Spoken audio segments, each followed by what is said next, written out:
नमस्कार। मध्य प्रदेश के सत्ता संगठन और ब्यूरोक्रेटिक गलियारों की नई और ताजा खबरों को लेकर आपका दोस्त आशुतोष एक बार फिर हाजिर हो चुका है और हमेशा की तरह हमारे साथ मौजूद है सुनी सुनाई कॉलम के लेखक, अग्निबाण अखबार के संपादक श्री रविंद्र जैन जी। सर, आपका बहुत बहुत स्वागत है। धन्यवाद। आज इस पेपर से अपने हाथ में ले रहा हूं तो मेरे हाथ में थोड़े अग्नि का प्रभाव मैं देख पा रहा हूं। तो आज का ये जो एपिसोड बहुत ही धमाकेदार होने वाला है। तो अपनी कुर्सी की पेटियां बांध लीजिए, क्योंकि अब मध्य प्रदेश की वो ऐसी खबरें आपके सामने आ रही हैं जो बिल्कुल जिसे कह सकते हैं कि बहुत ही ज्वलंत और बेहद चौंकाने वाली है। तो पहली खबर, पहली हेडिंग, वरिष्ठ मंत्री के बुरे दिन। ये आशुतोष जी, ये मैंने अपनी सुनी सुनाई में लिया है। ये मध्य प्रदेश का बड़ा गंभीर मामला है। मध्य प्रदेश के एक वरिष्ठतम मंत्री हैं और उनके एक साड़ू यहाँ सिरौंज, विदिशा जिले के सिरौंज में जनपद पंचायत के सचिव वो थे, सीईओ, और वहाँ मुख्यमंत्री कन्यादान योजना में लगभग 18 करोड़ रुपए का भ्रष्टाचार हुआ। और आप विश्वास करेंगे आशुतोष जी कि मंत्री के संरक्षण के कारण से उनके खिलाफ कोई कार्रवाई नहीं होती थी। वहाँ के विधायक कह के थक गए, लेकिन जब विधायक विधानसभा में उस मामले को लेके आए और विधानसभा के पटल पर मुख्यमंत्री के सामने ये जानकारी आई कि उनकी ही योजना जो मुख्यमंत्री ने बनाई है, कन्यादान योजना, मुख्यमंत्री कन्यादान योजना है, उसमें 18 करोड़ रुपए का भ्रष्टाचार हुआ है। कोविड के दौरान लगभग 5000 शादियां कर दी गई, तब मुख्यमंत्री ने इस पर एक्शन लिया क्योंकि स्पीकर बहुत इस मुद्दे पर अडिग थे। उन्होंने नाराजगी जाहिर की कि सरकार में इस तरह भ्रष्टाचार चलता रहेगा और कोई किसी भी अधिकारी को संरक्षण देता रहेगा। तो यह हुआ कि उनको निलंबित किया गया और उनके खिलाफ एफआईआर की गई ईओडब्ल्यू में। अभी मंत्री जी इस घटना से उभरे ही नहीं थे, तभी पता चला कि मंत्री जी के जो सुपुत्र हैं, उनके जो लाडले बेटे हैं, उनके खिलाफ ईडी ने कार्रवाई शुरू कर दी है। मामला यह है कि एक चिटफंड कंपनी है, उस कंपनी ने विदिशा, रायसेन, सागर, भोपाल और ये आसपास के जिलों में लोगों का पैसा दुगना करने का लालच देकर लगभग 80 करोड़ रुपए की ठगी की है, 80 करोड़ रुपए इकट्ठे किए हैं। और जिस कंपनी में ये पैसा जमा हुआ है, उस कंपनी के बोर्ड में मंत्री जी के बेटे का नाम आया है। तो इसमें कुछ गिरफ्तारियां 2015 में रायसेन में हुई थी, लेकिन उसके बाद ही मामले को पॉलिटिकल आधार पर दबा दिया गया। लेकिन अब या तो मुझे लगता है कि भारतीय जनता पार्टी में ही कुछ लोग हैं जो मंत्री जी को निपटाना चाहते हैं। पहले उनके साड़ू को निपटाया गया, अब उनके बेटे पर पूरा के पूरा हमला हो गया है, तोप का मुंह बेटे की ओर हो गया है। और अभी जो सूचना मुझे आई है कि रायसेन एसपी के पास ईडी पहुंची है। ईडी ने वो तमाम सारे दस्तावेज जो कहीं ना कहीं मंत्री को ईडी के और ये इसके कटघरे में खड़ा करते हैं, वो सारे दस्तावेज ईडी ने लिए हैं। जांच शुरू हो चुकी है और ऐसा लगता है कि कभी भी मंत्री जी के पुत्र तक वो ईडी पहुंच सकती है। तो मध्य प्रदेश में ये मंत्री जी बहुत दुखी हैं और सबको पता है कि मंत्री जी की बिल्कुल भी मुख्यमंत्री जी से नहीं बनती है। तो मध्य प्रदेश में ये जो मंत्री के साथ हो रहा है, ये मध्य प्रदेश में भारतीय जनता पार्टी की राजनीति के लिए एक नया आयाम जरूर होगा। बिल्कुल, इनफाइटिंग इन बीजेपी सर। दूसरी बड़ी खबर आपने ली है कमलनाथ सरकार के भ्रष्टाचार पर पर्दा। देखिए, मैं आपको बताऊं कि कमलनाथ सरकार जब गिरी और भारतीय जनता पार्टी की सरकार चौथी बार बनी, लगातार शिवराज जी चौथी बार मुख्यमंत्री बने, तो समीक्षाएं हो रही थी विभागों की। एक बड़ा मामला आया जल संसाधन विभाग का।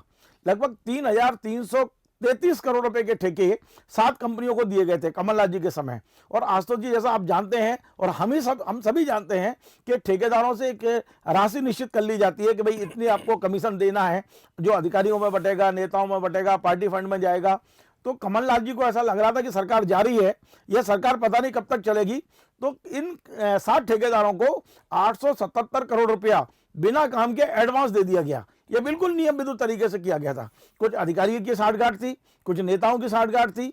तो इन साठगांठ में जब इस बात की जानकारी मुख्यमंत्री शिवराज सिंह जी चौहान को मिली, तो वो एक तरह से आग बबूला हो गए और उन्होंने तत्काल इस पर बड़ा एक्शन लेने के निर्देश दिए। पूरी फाइल ईओडब्ल्यू में भेज गई जांच के लिए।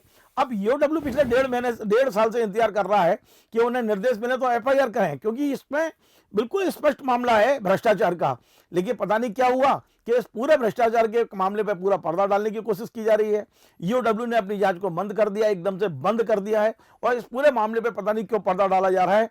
मुझे लगता है कि या तो कोई राजनीतिक समझौता है इसमें, या किसी ना किसी प्रकार का कोई दबाव है, जिसके कारण से ये जो ठेकेदार हैं, ये जो अधिकारी हैं, ये जो जिम्मेदार मंत्री हैं, जिन्होंने ये 877 करोड़ रुपए एडवांस में दिया है, इनके खिलाफ अब फिलहाल कोई कार्रवाई नहीं हो रही है। ये जल संसाधन विभाग का सब नाम धन संसाधन विभाग क्यों नहीं कर दिया जाता है?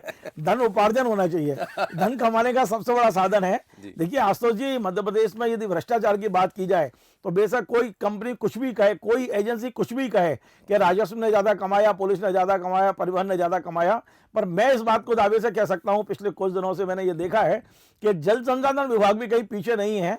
इस विभागों में करोड़ों के खेल होते हैं और ईमान अधिकारी अपनी ईमानदारी की छवि बनाए रहते हैं, ये सबसे बड़ी बात है। चलिए, बहुत महत्वपूर्ण बात आपने यहाँ पे कही। तीसरी एक और आपने हेडिंग ली है सर, कालीचरण महाराज जो पिछले दिनों काफी पॉपुलर हुए थे, उन्हें भारत रत्न दिए जाने का मुद्दा उठाया है, क्या है पूरा मामला सर? देखिए वैसे तो ये मामला कोई नया नहीं था, क्योंकि पिछले परसों ये जो घटना हुई है 31 तारीख को, तब से ही मीडिया ने पूरा चलाया है। पर आशुतोष जी, मैंने अपनी इस खबर के माध्यम से कुछ नई चीजें बताने की कोशिश की हैं। अब मुझे बताइए कि महात्मा गांधी को कोई गाली दे दे और हम उसको भारत रत्न दे रहे हैं। भारत रत्न इस भारत का सबसे बड़ा पुरस्कार है, सबसे बड़ा अवार्ड है। भारत रत्न का मतलब क्या है? जिसने अपना पूरा जीवन इस भारत के लिए दे दिया हो। भारत रत्न मिला हमारे अटल जी को। तो ऐसे ऐसे बड़े पुरस्कार का ये अपमान जो ग्वालियर में हुआ है, और इसमें सबसे चौंकाने वाली बात यह है कि मध्य प्रदेश सरकार खामोश है, अभी तक उनके खिलाफ कोई कार्रवाई नहीं हुई है। ये जो स्थान है ग्वालियर का दौलतगंज इलाका, जहां अखिल भारतीय हिंदू महासभा का ऑफिस है, ये वही हिंदू महासभा है। जब महात्मा गांधी की हत्या की साजिश रची गई तो इसके तमाम नेता उस समय गिरफ्तार हुए थे।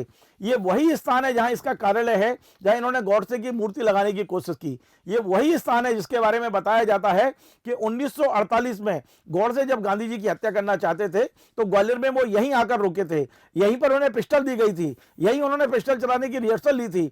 यानी गांधी जी की हत्या का सारा षड्यंत्र ग्वालियर के जिस क्षेत्र में रचा गया, उसी क्षेत्र में वहां के लोग सरेआम गांधी जी के को हरामी कहने वाले व्यक्ति का यदि भारत रत्न से सम्मान कर रहे हैं, तो ये मैं समझता हूं ये भारत के लिए, पूरे मध्य प्रदेश के लिए नहीं, पूरे देश के लिए दुर्भाग्य की बात है। हमें अब तय करना पड़ेगा कि हमें गांधी के साथ है रहना होगा या गॉडसे के साथ रहना होगा। और मुझे लगता है कि सरकार ये दो नावों की सवारी कर रही है। मैं जानता हूं मुख्यमंत्री शिवराज सिंह चौहान ऐसी चीजों को पसंद नहीं करते हैं, इसीलिए मैंने इस बात को कहा है कि मुख्यमंत्री जी इस पर संज्ञान लें और जो भी व्यक्ति गांधी जी के हत्यारों को महिमा मंडित करने का काम कर रहे हैं, उन्हें उनकी जगह दिखाई जाए, उन्हें उनकी पर्याप्त सजा दी जाना चाहिए। और जो कालीचरण महाराज को भारत रत्न जैसी चीजें जो कही जा रही हैं, इस पर तत्काल प्रतिबंध लगना चाहिए, और यदि जरूरत हो तो इसके लिए कानून बनाने की जरूरत हो तो कानून भी बनाना चाहिए। ये बहुत ही महत्वपूर्ण। अगली हेडिंग तो सर वाकई में बेहद चौंकाने वाली है, वो है कुलपति जाएंगे जेल। ये देखिए, मैंने पिछले कॉलम में भी इस बात का थोड़ा सा संकेत दिया था कि कई कुलपति भ्रष्टाचार में अकंठ डूबे हुए हैं। आपके इसी चैनल पे, इसी स्टूडियो में मैंने बताया था पिछले सप्ताह कि किस तरह से भोज विश्वविद्यालय में भ्रष्टाचार चल रहा है। लेकिन अब इस सप्ताह एक और बात आगे आई है कि जो महू में अंबेडकर यूनिवर्सिटी है, वहां आशा शुक्ला जो कुलपति थी, उनकी जांच कराई, और राज्यपाल यदि नाराज नहीं होते तो सरकार कुछ करती नहीं, क्योंकि बहुत दिनों से आशा शुक्ला की शिकायतें आ रही थी। जब ये भोपाल में रही तब भी उनकी शिकायतों का पुरंदा रहा, लेकिन पता नहीं कौन सा ऐसा एंगल है आशा शुक्ला जी का कि वो लगातार अपने खिलाफ चल रही जांच को रुकवा लेती हैं, और यदि एक जगह से उनको हटाया जाता तो दूसरी जगह उनकी पोस्टिंग हो जाती है।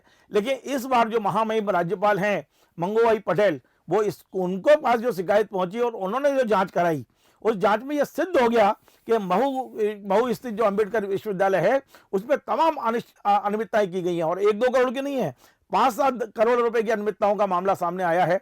और उन्हें जब सख्ती दिखाई तो राज्य सरकार को अंततः वहां धारा 55 लगा के उनको बर्खास्त करना पड़ा।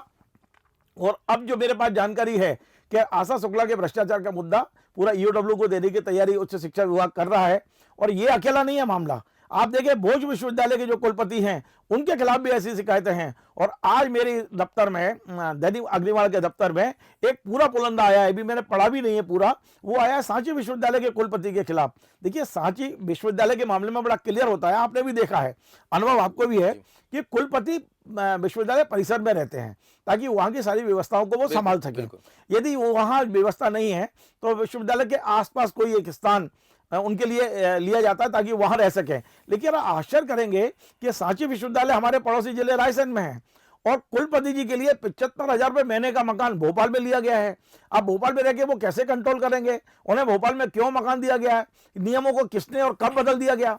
तो इस तरह की जो शिक्षा, हमारे शिक्षा परिसर है, उच्च शिक्षा परिसर, उसमें जो गंदगियां हैं, और यदि हमारे ये कुलपति यदि जेल जाने लगेंगे तो आप सोचिए उन छात्रों पर क्या असर पड़ेगा जो उनके कार्यकाल में पढ़ रहे हैं या पढ़ के निकलने वाले हैं। तो मध्य प्रदेश का जो एक दूषित हुआ है माहौल उच्च शिक्षा के क्षेत्र में, भ्रष्ट कुलपति जो बिठा दिए गए हैं विश्वविद्यालयों में, सरकार को बहुत जल्दी सख्ती से कार्रवाई करना चाहिए। मुझे खुशी है आशुतोष जी कि राज्यपाल मंगूभाई पटेल इस मामले में बहुत सख्त हैं।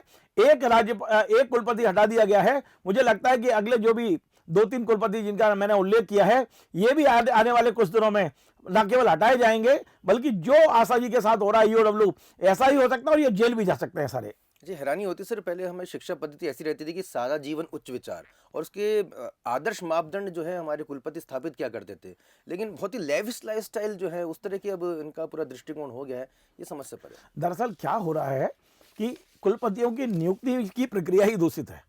इनकी नियुक्ति में जब पैसा चलने लगा है तो इसके बाद हम कुछ कहने की वाली स्थिति नहीं लगी, ये सब समझने वाली स्थिति। आप समझिए कि हो क्या रहा है।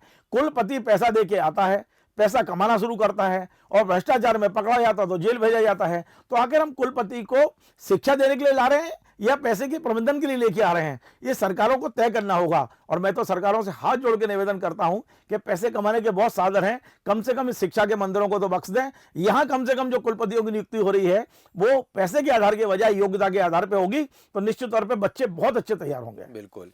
अगली हेडिंग सर, आपने लगातार इस खबर को आपने फॉलो कर रहे हैं, वो है सहारा श्री को कौन बचा रहा है?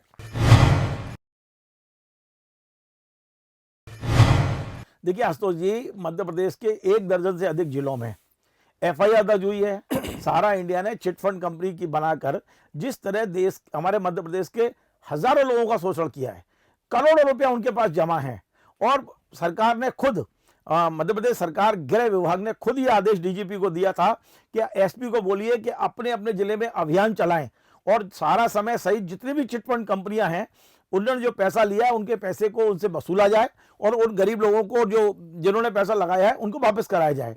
तो जब खुद पुलिस अधीक्षक अपने जिलों में ये मुनादी करा रहे हैं कि आप आइए और केस दर्ज करिए, और ऐसे समय में सहारा जो सुब्रत राय हैं, सहारा के जो चीफ हैं, उनके खिलाफ 1 दर्जन जिलों में एफआईआर है।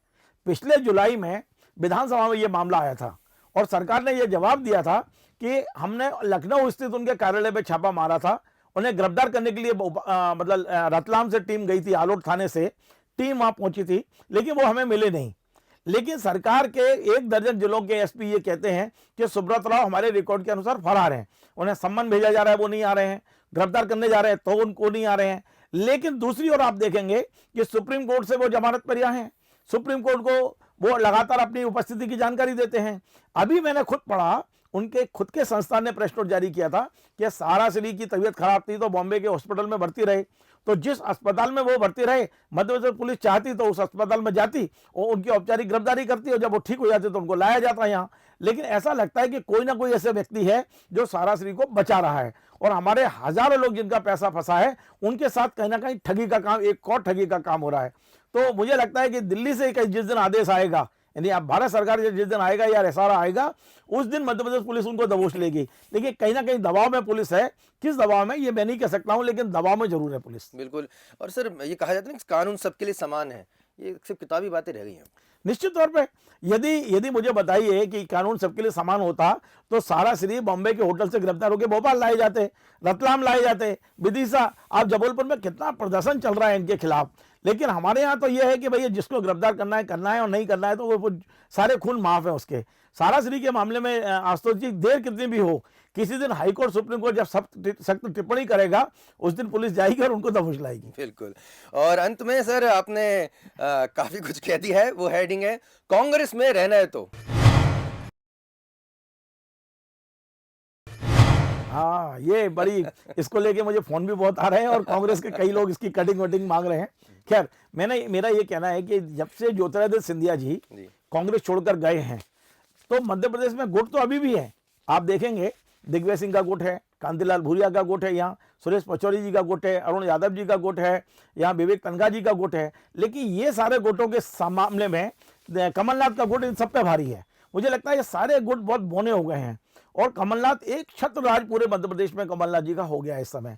सबसे बड़ी बात यह है आशुतोष जी कि अभी विधानसभा की तैयारियों को लेकर कांग्रेस की जो बहुत गोपनीय और बहुत एक रणनीति की बैठकें हो रही है कमलनाथ जी के बंगले पे, उन बैठकों में ना दिग्विजय सिंह को बुलाया जा रहा, ना पचौरी जी को बुलाया जा रहा है, अरुण यादव जी को नहीं बुलाया जा रहा, विवेक तनखा जी को नहीं बुलाया जा रहा है, कांतिलाल भूरिया जी को नहीं बुलाया जा रहा है। और वहां जो लोग रहते हैं उन बैठकों में, जो कमलनाथ जी के सबसे खास विश्वसनीय लोग हैं, वहां अशोक सिंह जी रहते हैं, वहां सज्जन वर्मा जी रहते हैं, एनपी प्रजापति रहते हैं, रवि जोशी जी रहते हैं, चंद्रप्रभाष शेखर जी रहते हैं। तो कमलनाथ जी के गुट के जो लोग हैं वो पूरी रणनीति बना रहे हैं। और ये हो गया है कि अभी जब दिग्विजय सिंह जी ने किसी समस्या को लेके शिवराज जी से समय मांगा और शिवराज जी लगातार टालते रहे, तो बेशक उन्होंने टाइम दिया था दिग्विजय सिंह जी को, लेकिन हमने देखा कि शिवराज जी के पास जाने से पहले दिग्विजय सिंह जी कमलनाथ जी के घर पहुंचे, उनके साथ गाड़ी में बैठे और कमलनाथ जी को लेकर पहुंचे। तो एक संदेश कार्यकर्ताओं में यह गया है कि इस समय कोई गुट नहीं है, इस समय किसी की कोई औकात नहीं है, जो कमलनाथ कहेंगे वो होगा। तो जो एक नारा मध्य प्रदेश में इस समय कार्यकर्ता लगा रहे हैं, जय जय कमलनाथ, तो मैंने लिखा है कि यदि कांग्रेस में रहना है तो जय जय कमलनाथ कहना है, उसके बगैर इस समय कांग्रेस में अब किसी की कोई वैल्यू बची नहीं है। चलिए, आपने उन तमाम असंतुष्ट कांग्रेसियों के जख्मों पे मलहम तो लगा ही दिया अपनी आवाज से। चलिए सर, अंत में सर आपने एक बहुत ही कहा गंभीर मुद्दे को आपने उठाया है, ग्वालियर के एक न्यायाधीश का ये मुद्दा है, क्या है पूरा मामला? देखिए, ये काफ़ी 10 महीने से एक न्यायाधीश परेशान है। वहाँ जिले के एक न्यायाधीश हैं, अप्रैल में शायद 19 अप्रैल को उनकी पत्नी को, पिछला जो साल निकला है, उनकी पत्नी को कोविड हुआ था और ग्वालियर का एक गोले के मंदिर क्षेत्र है, वहाँ एक अस्पताल में उन्होंने अपनी पत्नी को भर्ती किया था और 29 अप्रैल को उनका निधन हुआ। निधन होने के बाद में उनके शव के साथ में उन्हें एक थैला दे दिया गया कि इसमें आपकी पत्नी का सामान है, जो भी उनका दैनिक जो अस्पताल में रहता है थोड़ा बहुत हम बेचते हैं। तो लेकिन शोक के माहौल में जज साहब ने उस थैले में कुछ देखा नहीं। जब उनका आधा संस्कार हुआ, जो भी उनकी जो औपचारिकता होने के बाद, उन्होंने जब थैला खोल के देखा तो वो चौंक गए कि घर से जाते समय, भर्ती करते समय उनकी पत्नी ने जो गहने पहने थे उसमें से एक भी गहना उस थैले में वापस नहीं मिला उनको। तो वो चौंक गए जज, ईमानदार जज। उन्होंने तत्काल इस बात की सूचना पुलिस को दी और बताया। उन्होंने शायद फोटो भी दिए इस बात के कि कौन कौन से गहने वो पहन के गई थी, लेकिन पुलिस इसमें लगातार लापरवाही बरत रही है। आप सोचिए आशुतोष जी कि एक जज, मतलब जो सबको न्याय देता है, वो खुद न्याय मांगने के लिए पिछले 10 महीने से भटक रहे हैं। वो लगातार पुलिस को अप्रोच करते रहे और जब उनको ये लगा कि पुलिस उनकी सुनवाई नहीं कर रही है, शासन प्रशासन उनकी सुनवाई नहीं कर रहा है, कलेक्टर उनकी सुनवाई नहीं कर रहे हैं, तब उनको मजबूरी में इस पूरे मुद्दे को हाईकोर्ट में याचिका दायर करनी पड़ी। ये कितनी बड़ी दुर्भाग्य की बात है कि एक जज खुद न्याय मांगने के लिए हाईकोर्ट का दरवाजा खटखटाता है। और कल हाईकोर्ट ने इस मामले में संज्ञान लिया और सरकारी वकील को बुलाकर एक तरह से कह सकते हैं कि हम राज्य सरकार से उन्होंने जवाब मांगा है कि आखिर पुलिस क्यों नहीं इस बात इसको सुनिश्चित करती है कि उनकी पत्नी के गहने कहाँ गए। जब तक वो न्यायाधीश संतुष्ट ना हो जाए, उन्हें न्याय न मिल जाए, इसके लिए हाईकोर्ट ने संज्ञान ले लिया है, मांगा है, जवाब मांगा है और अगले बेसिस पे हाईकोर्ट अपना फैसला सुनाएगा कि उसको अगले में पुलिस के खिलाफ कार्रवाई करनी है या किस तरह से न्याय दिलाना है। लेकिन यह तय हो गया है कि हाईकोर्ट अपने न्यायाधीश को न्याय दिलाने की तरफ आगे बढ़ गया है। बिल्कुल, बहुत ही गंभीर मुद्दा है। अगर न्याय के जो कहा जाए मूर्तियों को भी अगर इस तरह संघर्ष करना पड़ेगा तो समाज की क्या स्थिति है, इसका सहज अंदाजा लगाया जा सकता है। और दर्शकों, सुनी सुनाए कि इस एपिसोड में फिलहाल इतना ही। इस अंक में हमने गौर किया होगा कि बहुत ही बेहतरीन खबरों को लेकर रविंद्र जैन सर यहाँ पर आपके सामने आते हैं। दर्शकों, इसमें बताने में कोई बड़ी बात नहीं है कि इन खबरों को निकालने के लिए कितना परिश्रम करना पड़ता है, कितनी मेहनत करनी पड़ती है और कितने अपने सूत्रों का भी ख्याल रखना पड़ता है।